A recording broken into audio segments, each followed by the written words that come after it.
Dan ga je je rechterhand naar voren en je rechtervoet. En je linkervoet, die gaat op de rug. En die wijst naar je buurman. Ja? Ja. En de linkervoet wijst naar de buurman. Op de zijlijn, aan de kant. Dan is het heel erg groot. Van de zijkant is het zo. Niet allemaal aan de hij denkt nu niet. Oh. Huh? Ja, maar.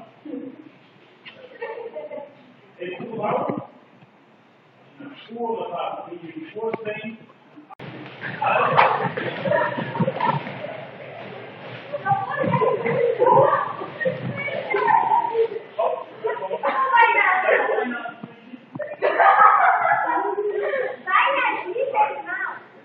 Nou, dan is het weg. Op je lopen, op de eerste meter, eigenlijk je zo te werken aan met elkaar niet dat. Want we altijd gelopen zo. Dan gaan we steeds net klaar. Dus je moet iets hebben. Je moet iets hebben waarmee je dat naar je dit kan gaan. Dit is niet dit stel, dit is ook niet eens stel. Je moet niet. Deze ook. Arm steken. En niet meer. En terug. En terug. Kom weer.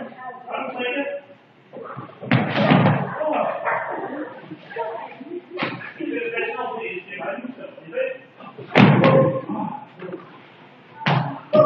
En dan wat er eentje in het been, hè?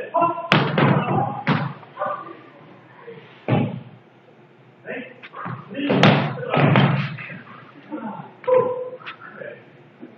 We gaan even bewegen. Ik ben even niet tegenstander. Dus eigen achter, dan doe je naar. En als je een hand opleggen, zo. Maak nu deze beweging.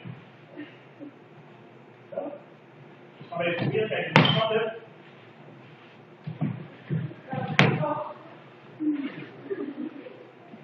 Dat moet snel, hè? Beter. Beter. Hoi. Ja, kom maar. Dan gaan we het. Wat kan je erbij, hè?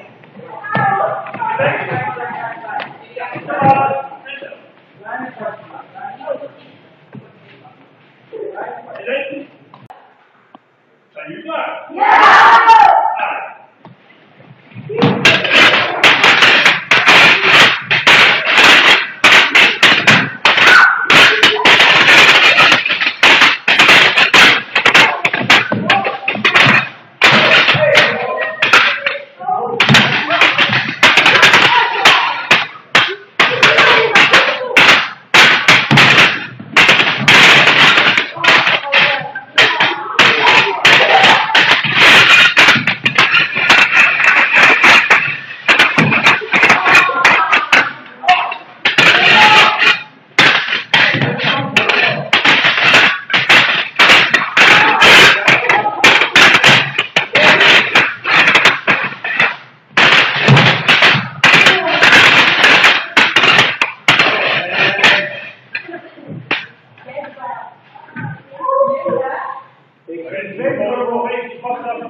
Moet je voorkomen lopen, sta erop. Ja, dat is wel heel goed. Ik zie ook al dat je netjes de hele logo gebruiken. Dat is natuurlijk nog wel goed. Dat gaat ook heel slim zijn, hè? Scherm is niet alleen maar hakken en dan kijken of je het gebruikt. Maar je kan het ook slim doen, hè? Je kan net zeggen dat je over de achterlijn